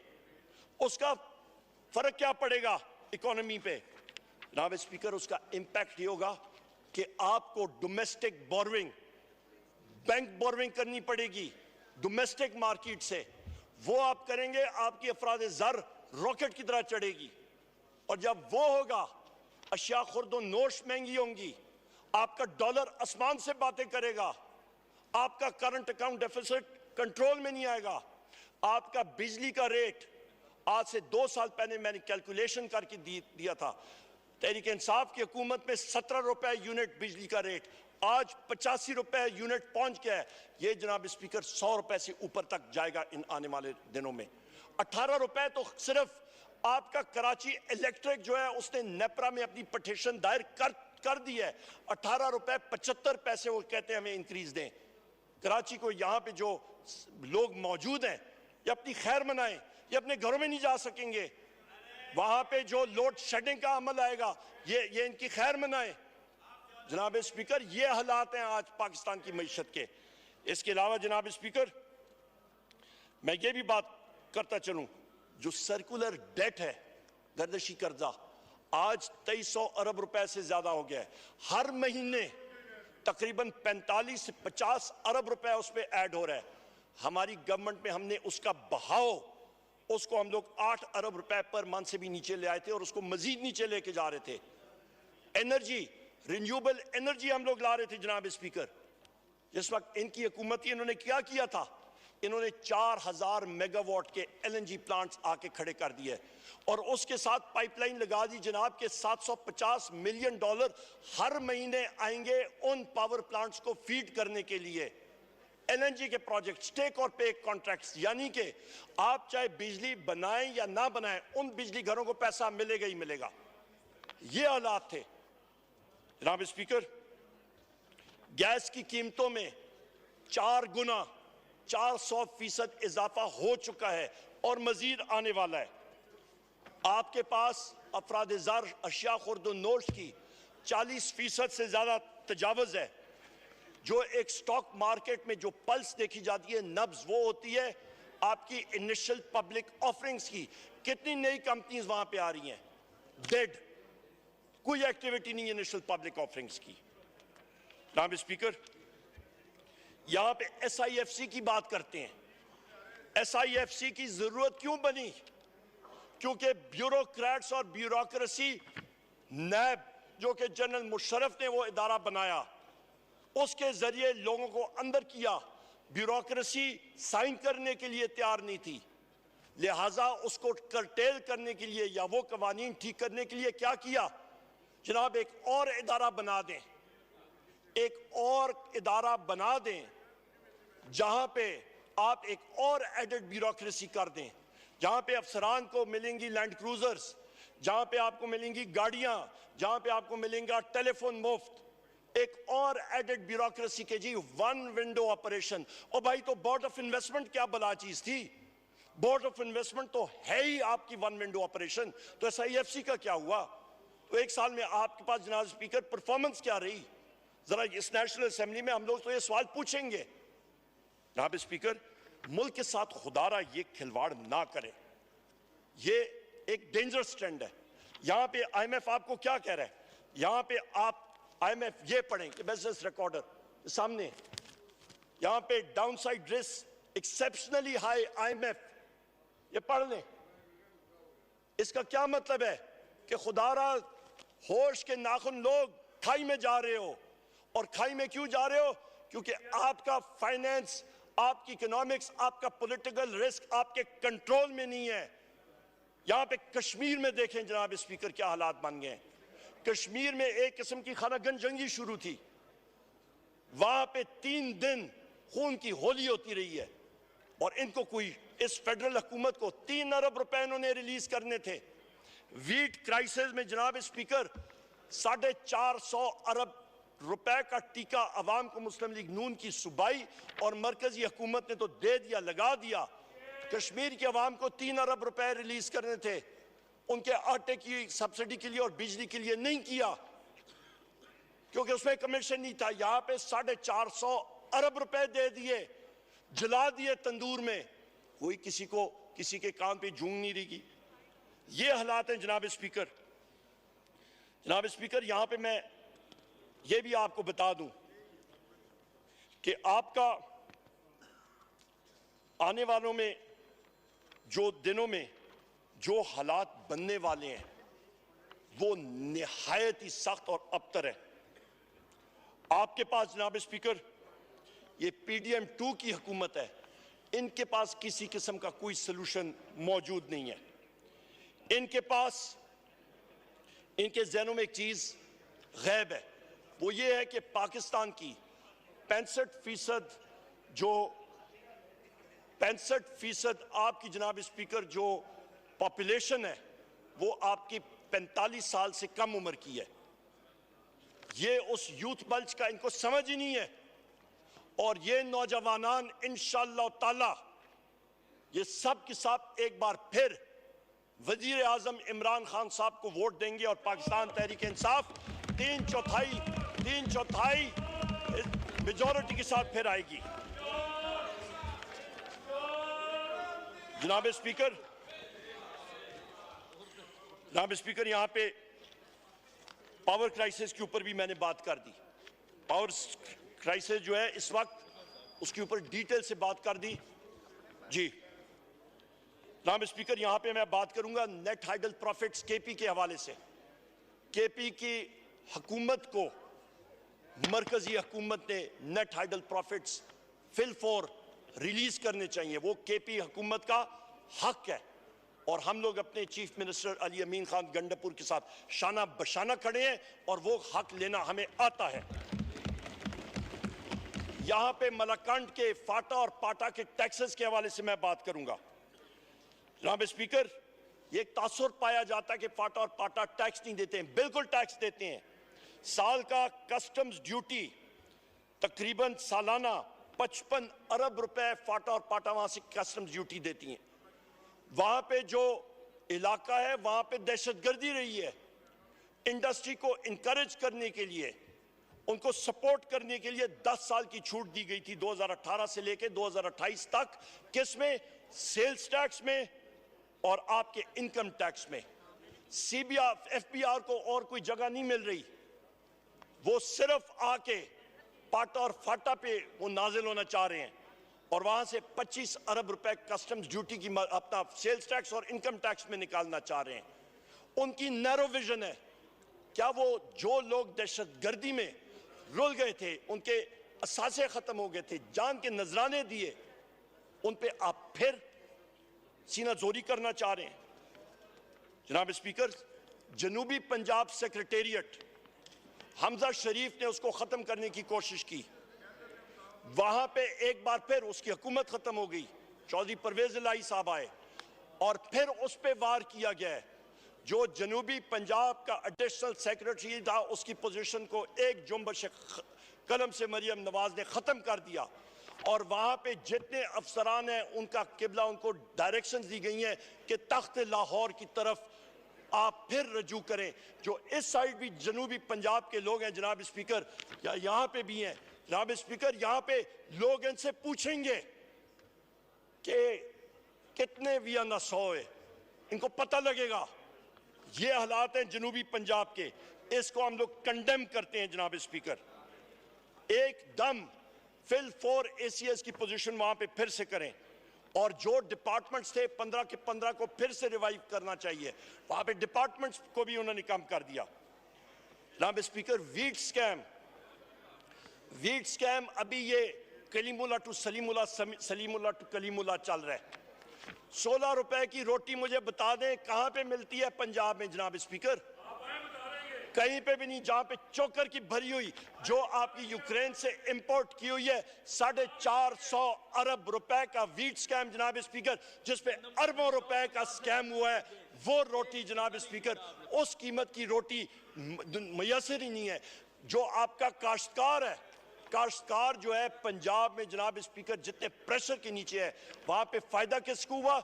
इंपोर्टर को। उन्होंने अपना खांचा लगाया, इनके अफसरान को, मोहसिन नकवी को हुआ, इनके वज़रा को हुआ, इन सब के सब को हुआ, शहबाज शरीफ को हुआ, इन सब को फायदा हुआ जनाब स्पीकर, जो इस स्कैम में मुलव्वस थे। और इसकी जुडिशल इंक्वायरी होनी चाहिए जनाब स्पीकर।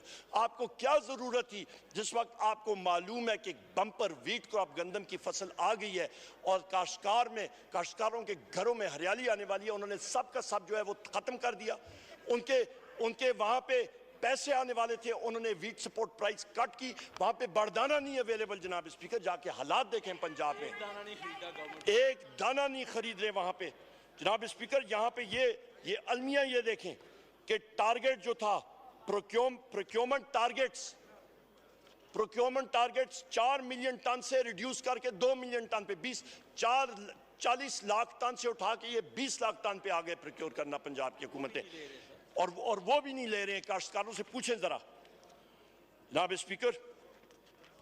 मैं यहां पे अभी थोड़ी देर में मगरिब की अजान भी होगी, मैं यहां पे ये बात करता चलूं जनाब स्पीकर के जो हालात मुल्क में बने हुए हैं, ये अनप्रेसिडेंटेड डिजास्टर की तरफ हम लोग जा रहे हैं। यहां पे आपका आज ये देखें कि वजीर आजम शहबाज शरीफ कहता है जी कि सो कॉल्ड वजीर आजम कि PM convenes huddle on AJK crisis and calls for restraint. भाई आप लोग पहले आपको होश के नाखून क्यों नहीं लिए? यहां पे IMF का मैंने आपको बता दिया। अल्लाहु अकबर, अल्लाहु अकबर,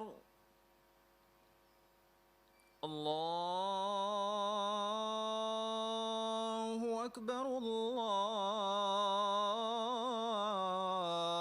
अल्लाहु अकबर। अशहदु अन ला इलाहा इल्लल्लाह,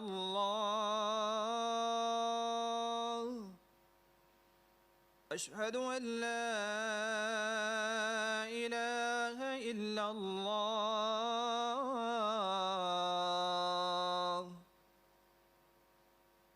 अशहदु अन्न मुहम्मदर रसूलुल्लाह, अशहदु अन्न मुहम्मदर रसूलुल्लाह,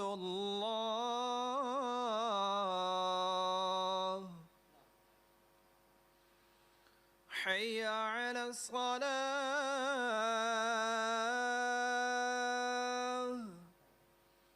हय्य अलस सलाह,